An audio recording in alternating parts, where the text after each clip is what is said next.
여러분의 인생을 한번 돌이켜 보시면 여기 20대부터 80대, 아침에 예배 때는 90대도 계셨으니까 우리 긴 인생을 한번 돌아보시면 참 지금도 중요하지만 또 과거에 내가 어떠했는가라는 생각들을 좀 해보지 않으십니까? 저도 저의 10대는 잘 모르겠어요. 10대는 우리 대한민국의 모든 청소년들이 공부하느라고 다들 기가 눌려서 그렇게 사니까. 근데 이제 20대 때 대학에 들어가서 신학을 하겠다고, 목사가 되겠다고 해서 신학을 했던 그때를 생각해 보면 진짜 물불을 안 가리고 살았던 것 같아요. 특별히 복음 전하며 전도하며 그렇게 사는 차원에 있어서 그랬고요. 그러다가 이제 나이를 먹으면서 슬슬 이제 그런 것들이 좀 식어지지 않습니까? 30대, 40대, 지금 50대, 60을 바라보고 또 여기 계신 또 우리 선배님들, 어른들을 보면 또 지금도 왕성하게 이렇게 사시는 분들을 보곤 합니다. 그런데 지금 이렇게 돌이켜 보면 오늘의 우리의 상황을 이렇게 보면 내가 참 옛날에는 할 수 있었던 일들을 지금은 감히 용기를 내지 못해서 못하는 일들이 참 많다, 그런 생각을 해봅니다. 혹시 여러분들은 그런 때가 없으십니까? 세상을 살아갈 용기가 없어질 때가 있을 겁니다. 제가 그린 그림 하나를 보면 이런 그림입니다. 어항에 금붕어가 저게 용기인지 객기인지는 잘 모르겠습니다만 나는 여기 좁다, 이 어항이 좁다, 그래서 나 여기 뛰쳐나가겠다. 우리가 수요일을 살펴보고 있는 그리스도의 기도와 복도 마찬가지 아닙니까? 야베스 기도, 지난 수요일에도 성경 공부했지만 일본의 코이 물고기는 물고기가 있는 수조의 크기만큼 자란다 그러지 않았습니까? 작은 데다가 넣어놓으면 일본의 코이 물고기 열대어, 그 열대어는 작은 몇 센치, 몇십 센치밖에 안 되지만 좀 더 큰 데다 두면 한 1m, 아예 호수에 풀어놓으면 몇 메다까지 자란다는 그 이야기를 나눠주면서 우리가 우리 믿음의 지경을 확장하자, 우리의 신앙의 삶을 넓히자, 그런 얘기를 했는데요. 우리 여러분도 어떠셨는지 모르겠지만 저도 20대, 30대 때는 한창 그랬는데 저 뛰쳐나갈 용기도 있었던 것 같은데 이제는 그게 안 됩니다. 그래서 여러분들은 어떠십니까? 오늘 이 시점에 있어서 혹시 여러분들 가운데는 누구에게도 말 못할, 자꾸 위축되고 소심해지고 용기는 사라지는 그때 없습니까? 일부 예배 끝나고 나가신 어느 여집사님께서 나가시다가 목사님, 오늘 말씀이 저에겐 참 많이 은혜가 됐습니다, 조용히 나지막히 얘기하고 가시더라고요. 그래서 제가 짐작하건대 그분은 지금 삶의 위기, 위축되는 상황, 용기가 없는 상황에 오늘 이 말씀을 받으신 거 아닌가, 그런 생각을 해봅니다. 그렇지요. 나이를 먹어서 젊음이 없어서 용기가 없어질 때도 있습니다. 또 힘이 쇠해서 질병 때문에도 그럴 수 있습니다. 또 돈이 없어서, 재정이 옛날 같지 않아서 자꾸 위축될 수도 있습니다. 또 인간관계가 힘들어져서 예전 같지 않습니다. 찾는 사람이 없습니다. 만나자고 밥 먹자고 연락 오는 사람 없습니다. 그런 것들 때문에 자꾸 위축되고 용기가 없어지고 계시는 상황은 아니십니까?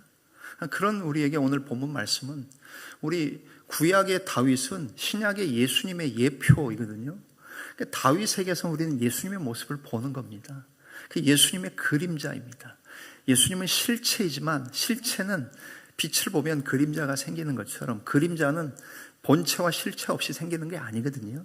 다윗은 사실 예수님의 모형이지요. 근데 그 다윗을 통해서, 오늘 본문 말씀을 통해서 혹시 저와 여러분들의 삶 가운데에 혹시 세상 살아갈 용기가 없고 두려워지고 소심해지고 나약해지고 연약해지는 분이 계시다면 오늘 말씀을 통해서 그 해결책을 좀 발견하는 시간 되어지시기를 소망합니다.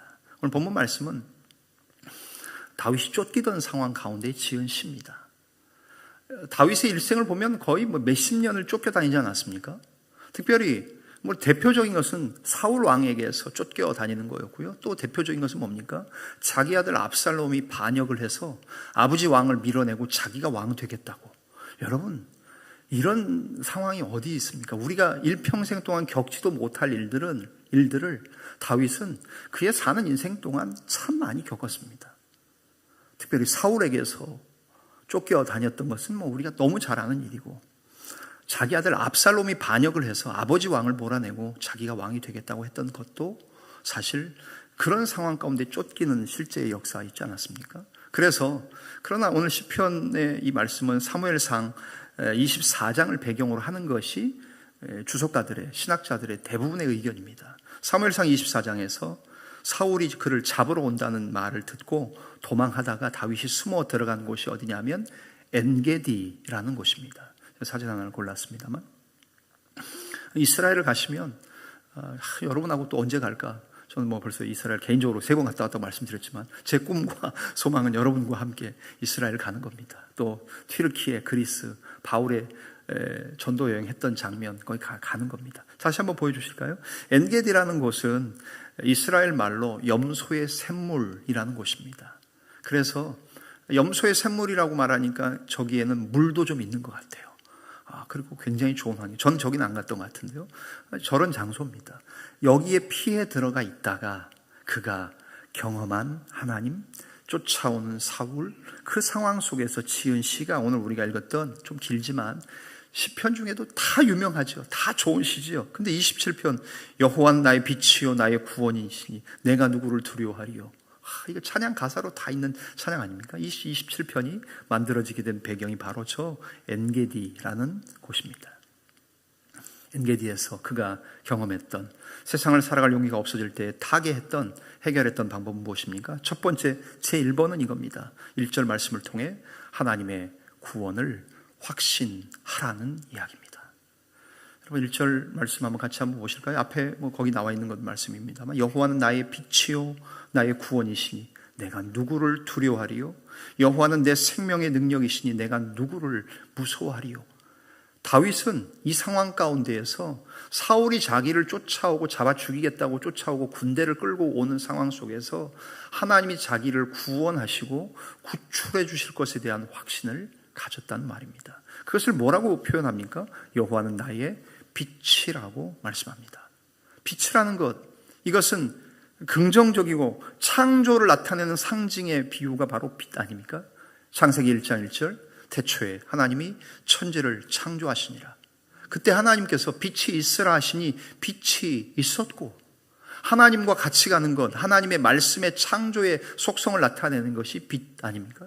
그 빛을 얘기하면서 여호와는 나의 빛이다, 하나님이 나의 빛 되신다. 요한복음에서 예수님이 나는 세상에 온 빛이라고 말씀하십니다. 성령의 역할 가운데 하나는 또 무엇입니까? 빛과 뜨거움 아니십니까? 결국 우리 안에서 성령께서 빛을 비치셔서 조명하십니다. 인라이트먼트 합니다. 여러분 가지고 계시는 자동차의 헤드라이트가 얼마나 멀리 나가는지, 건전지에 랜턴이 얼마나 나가는지, 군대에 저기 GOP에 해안에 있는 병사들이 사용하는 그 제논등이라고 합니다. 그거 비추면요 서해안, 동해안 쫙 몇 킬로까지 나갑니다. 엄청난 빛, 그 빛을 생각하며 하나님이 나의 빛이 되시고 예수 그리스도가 세상의 빛이 되시며 성령께서 우리를 조명하시고 밝히려 주시는 빛이 되신다는 것, 그것을 우리는 기억해야 됩니다.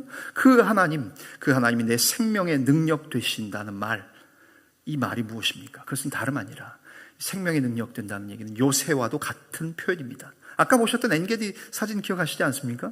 그 엔게디는 사실 해발 한 1.2km 굉장히 높은 곳에 위치해 있습니다. 천연적인 요새입니다. 저기에 다윗이 지금 들어가서 시 쓰는 거예요. 하나님은 나의 빛이고 나의 구원이시다, 나의 요새 되신다, 그 얘기하는 겁니다. 하나님은 구원이시고 생명의 능력이라고 지금 1절에 얘기합니다. 이런 표현은 뭡니까?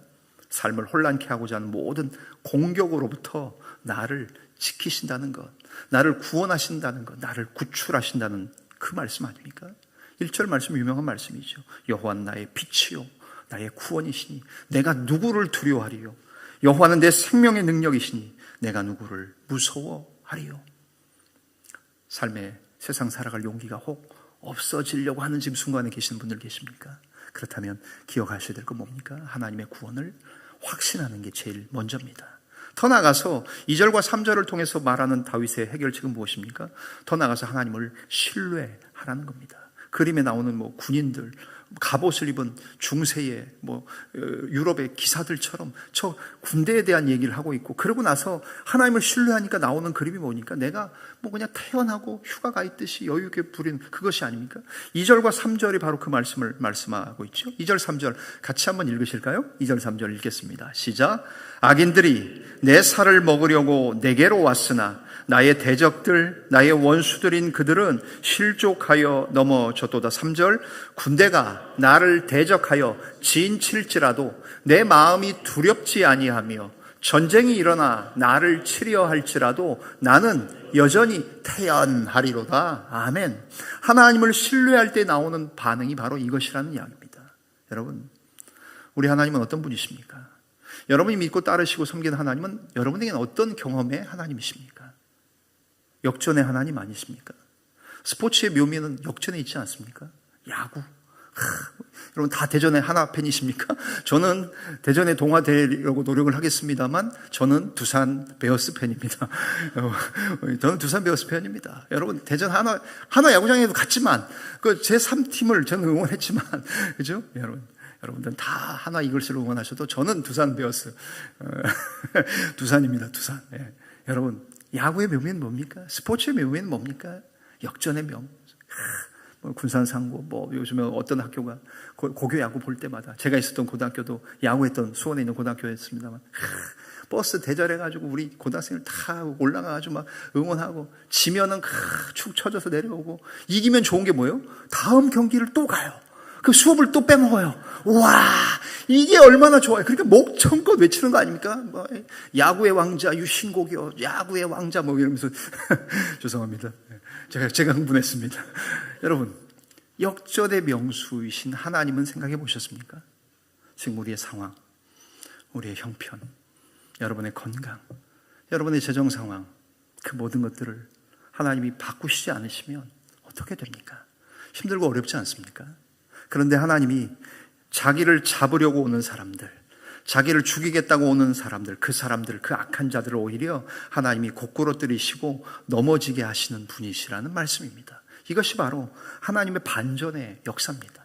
지금 비록 우리가 어렵지만, 여러분의 상황이 녹록치는 않지만, 하나님께서는 언젠가 그것을 뒤바꾸시고 바꾸게 하시고, 나는 지금 연약하지만 언젠간 건강하게 하시고, 비록 인간관계가 힘들지만 이 상황을 하나님 실타래처럼 얽혀있는 복잡한 인간관계를 언젠가는 풀어 온전케 하시고, 나의 모든 상황들을 하나님께서 하실 것이라는 그 믿음.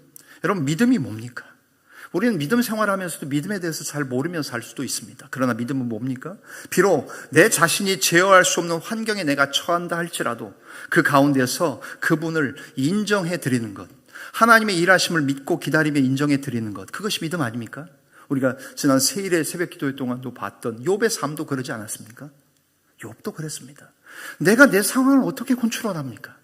아들 7이 한순간에 죽고 딸 3이 한 날에 죽는데, 자기의 재산이 다 다른 나라의 강도에 의해서 다 침입당해서 가져가는데, 자기 부인이 자기를 저주하고 떠나는데, 내가 내 몸에 나는 피부병 어떻게 할 수도 없는데, 그 상황 속에서 욥이 보여주는 일은 무엇입니까?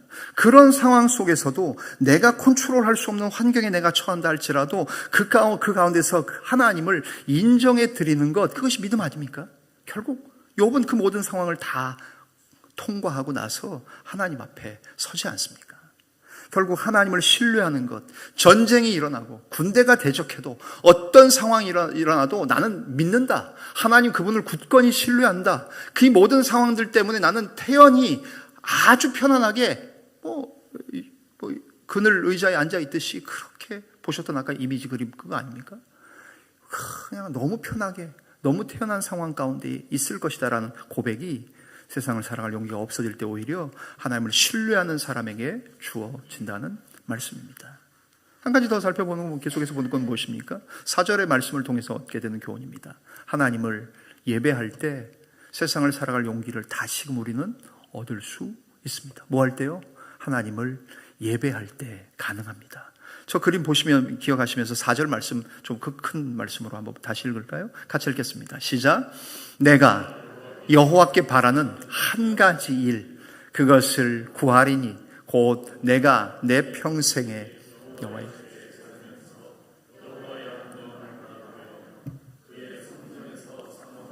그것이라. 아멘. 내가 여호와께 바란 뭐라고요? 한 가지 일. 그것을 구하리니 곧 내가 여호와의 집에 거하겠다. 여호와의 집에 살겠다. 저 집은 그냥 집이 아닌 하나님 집입니다. 하나님의 집, 아버지의 집, 성전을 사모했고 예배하는 것의 비유적인 표현이 내가 여호와의 집에 거하겠다. 그것이 다윗이 지금 피난 다니면서 도망 다니면서 하나님께 구하는 유일한 한 가지라면 그것이었다는 겁니다. 여러분, 이 상황에서 그가 구할 수 있었던 유일한 한 가지는 뭡니까? 하나님, 나를 도시락 싸들고 쫓아오는 저 사울이라는 저 사울 왕 하나님이 폐위하셨잖아요. 근데 제가 자꾸 나를 괴롭혀요. 하나님, 내가 한 가지 구하는데 저 사울을 죽여주십시오. 저 사울을 고꾸러뜨려 주십시오. 이거 구해야 되는 것 아닙니까? 근데 그 상황에서도 다윗은 그가 구할 수 있는 한 가지가 무엇이었다고요? 하나님, 저 하나님 예배하고 싶습니다. 하나님 사모합니다. 내가 아버지 집에 거하는 것이 제가 구할 수 있는 유일한 한 가지일 수 있습니다. 여러분과 저에게 하나님이 무엇을 구하시냐고, 마치 우리 금도끼 은도끼처럼 산신령이 펑 나타나가지고 이 도끼가 내 도끼냐, 너 뭘 구하냐, 뭐 그것처럼 그런 이미지와 하나님의 이미지는 아니겠지만, 하나님께서 우리에게 너 무엇을 내가 너에게 주기를 원하느냐 물으시면 여러분 뭘 구하실 것 같으세요? 저는 뭘 구할까요?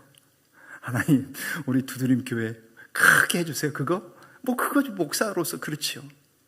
여러분 무엇을 구하시겠어요? 근데 하나님, 오늘 다윗을 통해서 우리에게 보여주시는 교훈은 뭡니까? 예배하는 겁니다. 하나님께 예배하는 겁니다. 하나님의 전에 평생을 거하는 것, 그분과 영적으로 친밀감을 누리면서 교제하는 것, 그것이 다윗의 유일한 소망이었다는 겁니다. 일평생 동안 구하였던 그것은 다름 아니라 하나님을 예배하고, 구약의 표현대로라면 하나님을 제사하는 것이었습니다. 가장 중요한 일이 그에게 있었다면 그것은 예배하는 일이었고, 예배에 그는 삶의 기초를 견고히 세웠습니다. 환난 가운데 그는 예배하기를 바랬다는 겁니다.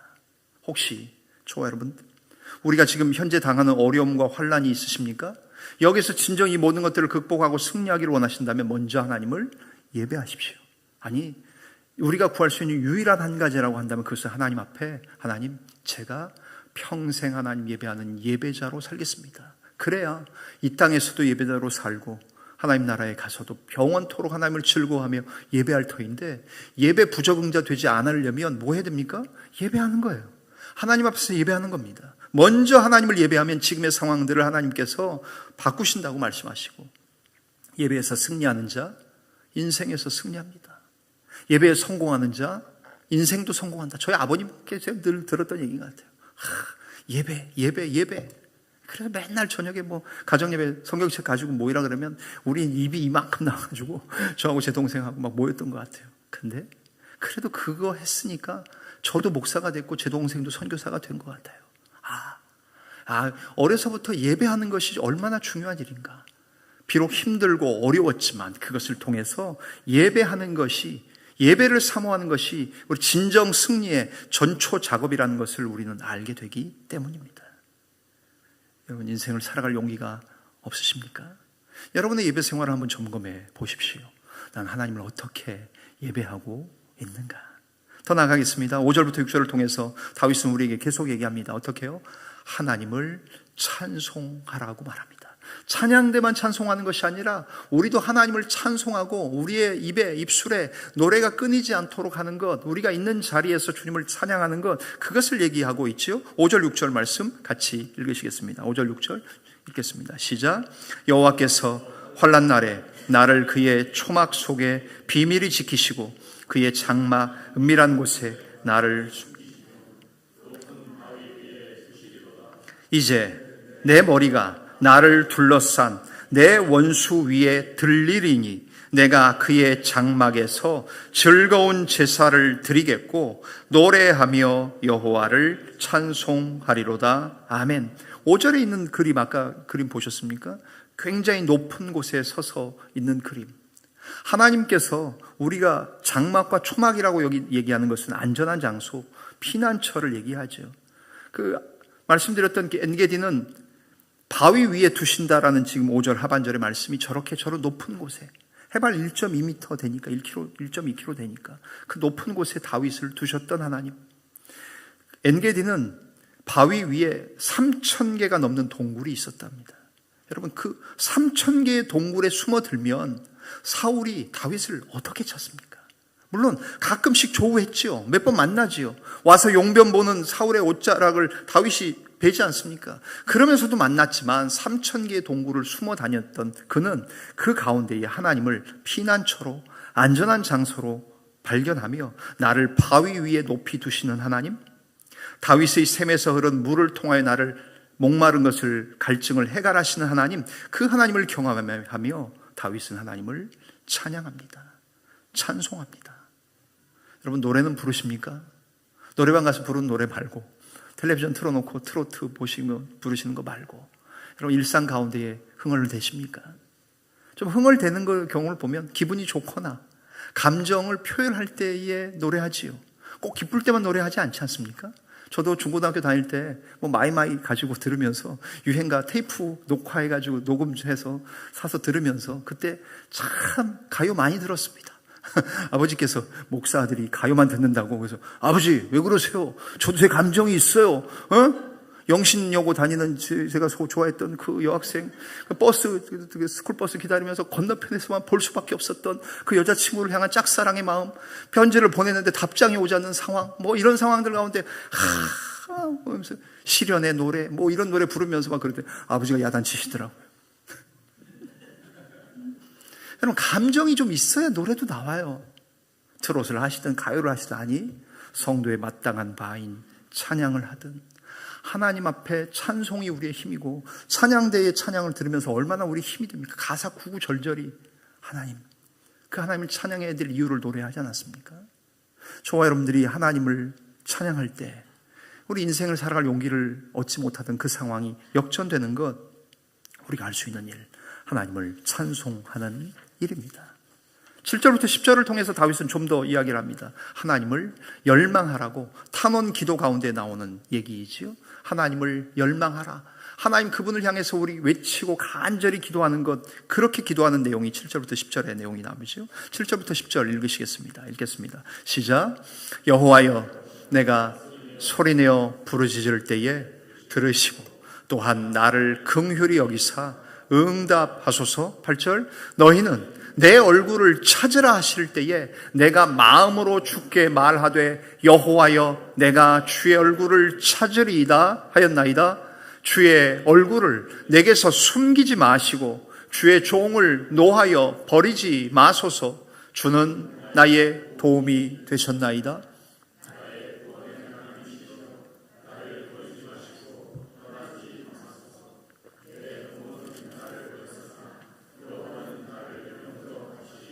아멘, 아멘. 하나님 제발 나를 버리지 마십시오. 저 주님 찾겠습니다.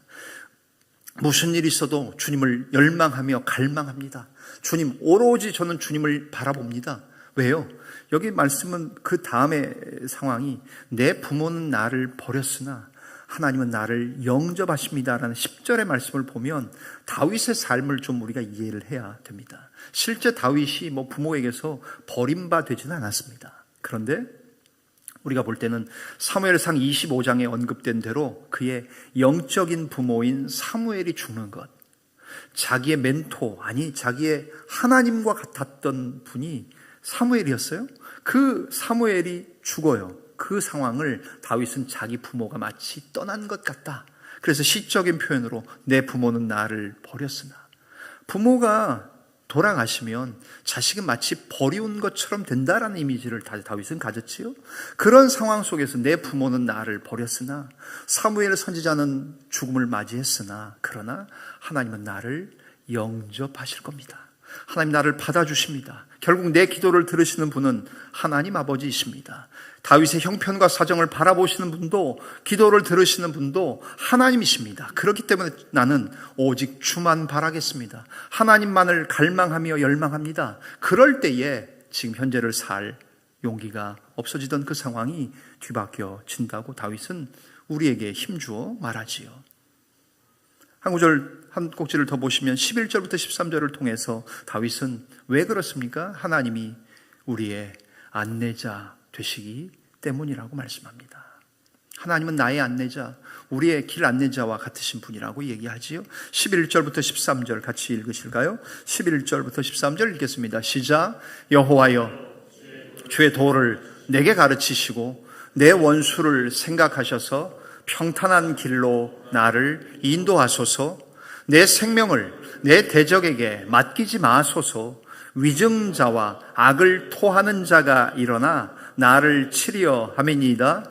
내가 산 자들의 땅에서 여호와의 선하심을 보게 될 줄 확실히 믿었도다. 아멘. 특별히 11절에 여호와여, 주의 도, 하나님의 진리의 말씀, 주의 길을 내게 가르치시고 내 원수를 생각하셔서 어떻게 해요?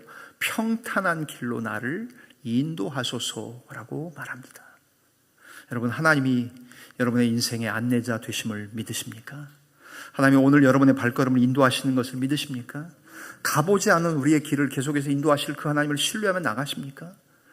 예전에 어떻게 사셨습니까? 이 좋은 세상 살다가 보면 예전에 어떻게 살았는지 다 잊어버리고 삽니다. 야, 핸드폰 없을 때 어떻게 살았습니까? 그때 뭐 삐삐 들고 다녔죠. 그죠? 삐삐 들고 그 낭만이 있었던 시대 아니었습니까? 그것도 없을 때는 뭐 그냥 공중전화 가서 전화하고 그랬던 시대 아니었습니까? 운전하시던 분들. 예전에 내비게이션 없을 때 어떻게 하셨습니까? 다 지도책 들고 전국 도로교통망 지도 이만한 거 두고 차에 반드시 비치해야 되는 그거 아니었습니까? 그거 들고 길 찾다가 모르면 내려서 묻고. 남자들은 다 그런 건 아니지만 좀 성향이 대부분 그래요. 운전하면서 잘 묻지를 않아요. 여자분들은 많이 묻는데 남자들은 내가 다 안다. 내 길, 공간 지각 능력이 내가 얼마나 뛰어난데 뭐 이러면서 막 운전하다가 결국 헤매고 막 옆에 있는 사람한테 잔소리 들어가면서 그러고 다닙니다. 여러분, 내비게이션 좋은 겁니다. 여러분, 왜 이렇게 여러분들 수고하며 애쓰며 우리가 그렇게 길을 찾고 내가 내 길의 안내자 스스로 자처하면서 사십니까? 하나님이 우리의 안내자 되신다고 말씀하시고 내가 너의 내비게이션이야, 내가 너의 내비게이터야 라고 말씀하시는 주님, 그 주님이 우리를 향해 말씀하시는데 결국 하나님은 자기의 길을 가르쳐 달라고 겸손하게 기도하는 다윗을 어여삐 보시는 거지요. 여러분, 내게 좀 도움을 주십시오라고 말하는 사람, 겸손한 사람입니다. 제가 갈 길을 보여주십시오, 제가 갈 길을 알려주십시오라고 말하는 사람, 겸손한 사람입니다. 다윗은 왕이었습니다. 그럼에도 불구하고 하나님께 내 길을 가르쳐 보이시고 내가 갈 길을 평탄한 길로 나를 제발 인도해 주십시오라고 믿음의 고백을 하고 있지 않습니까? 성경에 나타나는 원수라는 존재들은 다 지켜보다라는 단어의 어근과 비슷합니다. 일맥상통합니다. 결국 우리 주변에 있는 원수들은 어떤 사람들입니까? 우리 믿음의 사람들을 공격하기 위해 눈을 부릅뜨고 지켜보는 존재들입니다. 우리가 어디로 가야 될지 알지 못하는 상황 가운데 우리가 우리 머리를 짜내고 지혜를 내는 것이 아니라, 하나님, 제가 어디로 피하면 됩니까? 제가 어떻게 하면 됩니까? 저를 지도해 주시고 가르쳐 주시고 알려 주십시오라고 하나님이 나의 안내자라고 다윗은 이렇게 고백할 때 세상 살아갈 용기가 없어졌던 그때에도 다시금 용기를 회복하며 나아갈 수 있었습니다. 마지막 한 구절은 14절이죠. 우리는 진정한 신앙인의 모습을 견지해야 할 것입니다. 그것은 무엇입니까? 마지막 오늘 본문의 14절이 그것을 말해 주지요. 14절 같이 한번 읽으실까요? 같이 읽겠습니다. 시작. 너는 여호와를 기다릴지어다. 강하고 담대하며 여호와를 기다릴지어다. 아멘. 14절 말씀이 우리 개역 개정으로 잘 번역됐어요. 옛날 성경은 너는 여호와를 바랄지어다. 강하고 담대하며 여호와를 바랄지어다 했는데요. 번역을 잘 하셨어요. 바란다는 게 뭡니까? 웨이팅입니다. 기다림입니다. 여러분, 신앙은 무엇입니까? 믿음 생활은 기다림입니다. 여러분, 여러분의 인생도 기다림이라는 것 아십니까? 정말로 믿음 생활을 하는 사람들은 기다림의 연속입니다. 하나님이 어떻게 하실까? 하나님이 어떻게 일하실까? 그것을 기다리는 것 아닙니까? 바쁜 우리 현대의 생활 속에서 진정 기다림의 놀라운 의미를 잊어버리고 지날 때가 얼마나 많습니까? 그런데 하나님 말씀하십니다. 하나님을 기다리는 동안 그분께서 일하고 계시다는 것, 하나님이 지금도 쉬지 않고 일하신다는 사실, 그것을 우리가 내가 진정 믿고 있는가? 제가 인생 가운데 참 많이 기다리지 못했던 것은 결혼을 앞두고였던 것 같아요. 20대 때 저는 진짜 장가를 빨리 가고 싶었습니다. 그래서 빨리 갔어요. 27에 갔으니까 빨리 갔죠. 요즘 같으면 뭐 청년들이 자리 잡고 하느라고 못 가셨어요. 많이 결혼도 막 다 포기하시고 막 그러시는데 27에 갔어요. 근데 결혼하고 싶어서 근데 어디서 제 아내가 나타날지 알지 못하잖아요. 근데 그 기다리는 게 참 힘들더라고요. 그러다 그때 하나님께서 말씀을 잠언 19장 14절 집과 재물은 조상에게서 상속하거니와 슬기로운 아내는 여호와께로서 말미암느니라. 그 말씀을 이제 묵상하다가 받았어요. 그래서 말씀을 붙잡고 주장하는 겁니다. 하나님 기다리겠습니다. 슬기로운 아내, 지혜로운 아내 주십시오. 집과 재물은 아버지가 준다 그랬는데 우리 아버지 보니까 시골교회 목사님이셔서 보니까 뭐 집과 재물도 넘겨줄 것 같지 않고 제 동생한테 다 넘어갈 것 같고 집과 재물은 조상에게서 상속하거냐. 난 이것도 아니다. 두 번째, 그러나 지혜로운 아내, 슬기로운 아내는 여호와께로서 말미암느니라. 그 생각하면서 기다림의 시간을 흔한 말로 버텼던 것 같아요. 여러분, 신앙은, 믿음은 기다림의 연속입니다. 여러분, 오늘은 무엇을 기다리십니까? 그것이 곧 여러분의 믿음입니다. 하나님, 제가 계속 기다리겠습니다. 하나님을 바라겠습니다. 강하고 담대하게 기다리겠습니다. 그것이 곧 믿음이라고 말씀하시니 진정한 제 신앙인의 모습을 보이겠습니다. 그것이 오늘 다윗이 우리에게 교훈하는 세상을 살아갈 때 용기가 없어질 때 기다림의 신앙, 참으로 하나님 앞에서 믿음을 가지고 기다리는 크리스찬이 이렇게 살아갈 수 있다는 것, 그럴 때 용기가 없던 우리도 다시금 하나님으로 말미암아 믿음의 용기를 낼 수 있는 저와 여러분들, 오늘 이 시간 하나님께서 저와 여러분들을 부르셔서 하나님 그분의 계획과 길을 알기 위해서 최선을 다하는 우리들, 그분을 바라보며 소망하며 그분을 갈망하고 있는 저와 여러분들, 마음을 다해 진정으로 그분을 믿으며 나가시는 저와 여러분들 될 때 우리가 하늘을 보고 땅을 쳐다보며 만물을 창조하신 하나님 그분에게 소망을 두며 나가시는 사랑하는 저와 여러분들, 하나님이 당신의 진정한 위로가 되심을 우리가 알게 되는 놀라운 은혜가 저와 여러분들에게 넘쳐나시기를 주님의 이름으로 간절히 축원합니다.